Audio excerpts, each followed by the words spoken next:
Isang magandang araw, kabayan. OFW bang isa sa pamilya mo, anak mo, kapatid mo, o di kaya naman magulang mo? Kung ganon, para sa'yo to. Pakinggan mo. Naiisip nyo ba na sa likod ng mga ngiti nila sa kamera, kakambal niyan ay kalungkutan, pangungulila, lumuluha dahil walang karamay pag nalulungkot sila?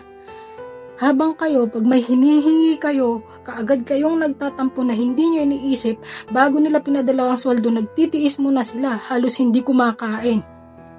Trabaho dito, trabaho doon, halos hindi nagpapahinga, papadala lang ang sweldo ng buo sa inyo.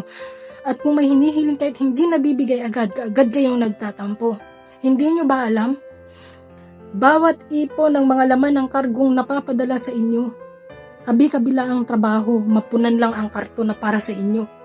Minsan kung humihiling pa kayo at sinasabing walang pera, nagagalit pa kayo dahil bakit wala, nasa abroad ka. Naiisip nyo ba na dapat kakainin na lang nila, tinitiis dahil iniisip nila ang pamilya nilang iniwan sa Pinas kaysa sa sarili nila? Ito, tandaan nyo, buhay silang umalis sa Pinas. Pag hindi sila pinalad sa pag-alis nila, nakakahon sila pagbalik nila. Naiisip nyo ba na hindi lahat ng umalis ng Pinas ay pinalad sa pinupuntahan nila? Sinisilbihan nila ang ibang pamilya. Tinitiis na iiwan ang pamilya sa Pinas. Pagkatapos, kung minsan, hindi nyo pa naiintindihan pag sinabing wala. Dahil hindi nyo matatanggap na tinatanggihan kayo pag meron kayong hinihingi. Nagagalit pa kayo. Kung ano-ano sang salita sinasabi nyo. Porket nag-abroad ka lang, mayabang ka na. Porket nag-abroad ka lang, naging madamot ka na. Hindi nyo ba alam na mas inuuna pa nilang ibigay ang sweldo sa inyo kaysa sa mga barya-baryang natira sa mga bulsa ng mga nag-a-abroad na to? Ito pag-isipan mo. Dadating ng isang araw, padala ng padala ang mga nagtatrabaho dito sa ibang bansa. Kayo naman na nandyan sa Pinas na tanggap ng tanggap. Hindi ko naman sinasabing lahat, pero yan ang katotohanan. Kadalasan. Isang bagay pa, pag nag-abroad ang isang miyembro ng pamilya nyo, iniisip ng iba na madali lang yun. Hindi, kadalasan pa, lumalaki ang ulo. Pero hindi nyo alam na ang mga trabaho dito, kahit ang gabi, gagawing araw, may maipapadala lang sa inyo. Dugot pawis ang puhunan. Minsan kumakalamang sikmura. Hindi kumakain dahil tinitiis ang ibibiling pangkain, ipamamasahin na lang. Samantalang kayo dyan, sarap ng buhay, may pa-McDonald's, Jollibee, nagtatampo pa dahil gustong mamasyal, walang pang-allowance.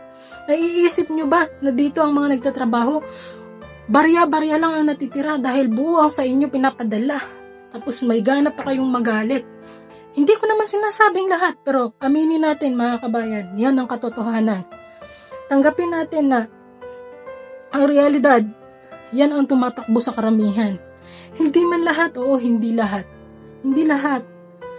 Pero talagang makikita natin sa karamihan, yan ang kadalasang nangyayari.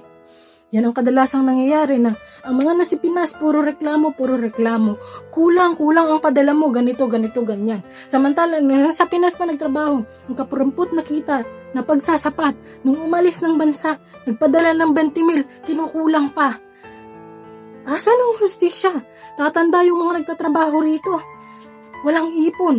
Dahil ang buong sweldo pinapadala sa inyo, pero wala pang ibang naririnig galing sa inyo kundi puro reklamo. Mag-isip-isip kayo minsan, dahil hindi habang panahon ang mga nananarbahuhan sa ibang bansa ay may lakas. Manghihina at tumatanda yan. Pagdating ng Pinas, walang papakinabangan, walang ipon. Puro resibo ang dala, walang pera. Samantala, 10 taon, 2 taon, ang pinakamababang naninilbihan dito sa ibang bansa. Pero pag uwi ng Pinas, walang napapala. Pagdating ng Pinas, wala na. Walang nakikinabang, baliwala na. Dahil wala na siyang pera. Pero nung nasa ibang bansa siya, babango siya sa lahat ng tao. Pero hindi alam ng mga tao na ang trabaho niya sa ibang bansa, dugot pawis ang puhunan. Naiintindihan niyo ba yan? Kaya kung kayo, pamilya niyo yung nasa abroad, itatak niyo sa kukote niyo to. Hindi madali. Bawat piso, isang patak ng pawis, butil ng luha, kalungkutan, pangungulila. Yan ang puhunan dito para tumagal ka. At hindi libre ang lahat. Bawat tinatapakan mo may bayad. Yung kapirampot na hinihigaan kadalasan ng mga nandito sa ibang bansa na sakto lang halos ang katawan.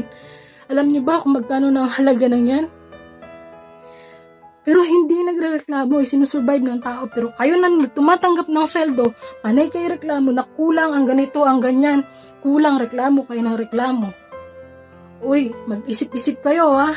Suotin nyo muna ang sapatos ng mga nandito para malaman nyo kung ano ang sitwasyon ng mga nagtatrabaho dito. Hindi yung puro tawag kayo, reklamo dahil kulang ang ganito, kulang ang ganyan, kulang mang pinadala mo. Dapat nga mahiya kayo.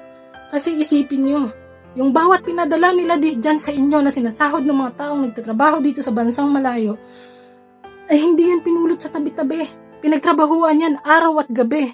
Yan ang itatak nyo sa inyong kukote.